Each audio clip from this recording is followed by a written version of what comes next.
بیدار ہوتا ہے نا تو 2-4 سوالوں کے جواب وہ تلاش کرنے شروع کر دیتے ہیں۔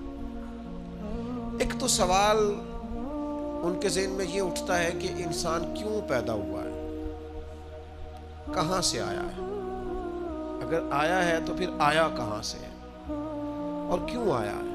اور پھر یہ بھی سوال پیدا ہوتا ہے کہ سب انسان ایک جیسے سٹیٹس کے کیوں نہیں، کوئی امیر ہے، کوئی غریب ہے، کوئی پڑھا لکھا ہے، کوئی ان پڑھ ہے، کوئی خوبصورت ہے، کوئی ظاہری طور پر لوگوں کی نظر میں بدصورت ہے، کوئی آقا ہے، کوئی غلام ہے۔ ان سوالوں کے لوگ جواب چاہتے ہیں۔ مقصد حیات کیا ہے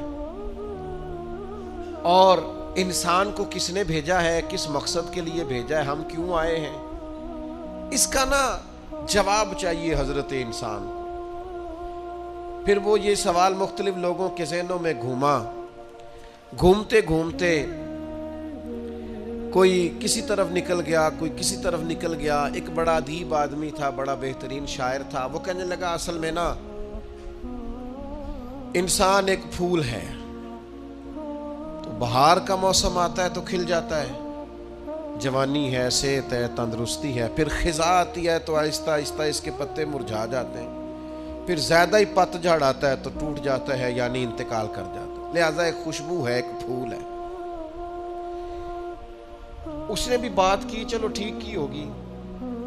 پھر ایک اور شخص بولا، اس نے کہا نہیں، بنیادی طور پر نا پوری دنیا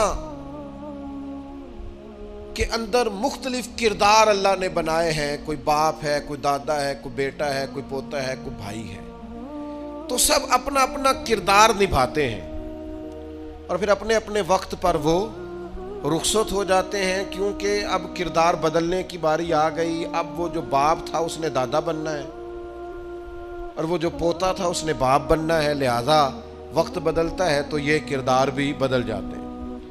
لوگ اپنے اپنے حساب سے کوششیں کرتے رہے، یہاں تک کہ بعض نے یہ بھی کہہ دیا کہ انسان پہلے حیوان تھا۔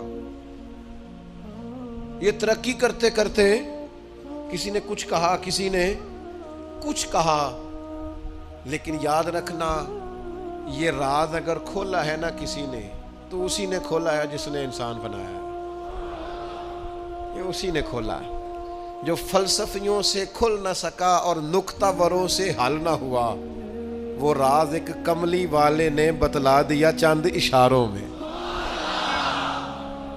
نبی کریم صلی اللہ تعالی علیہ وسلم نے وحی کے ذریعے فرمایا، وحی کے ذریعے فرمایا۔ ادھر ادھر سے کیوں پوچھتے ہو، مجھ سے پوچھو نا، میں تمہیں اللہ کا قرآن پڑھ پڑھ کے بتاتا ہوں کہ تمہیں بنایا کس نے، میں تمہیں بتاتا ہوں تمہیں بنانے والا کون ہے۔ وہ کون ہے جس نے تجھے بنایا ہے؟ هو الذی یصورکم فی الارحام، تو ماں کے پیٹ میں تھا، ایک نطفہ تھا،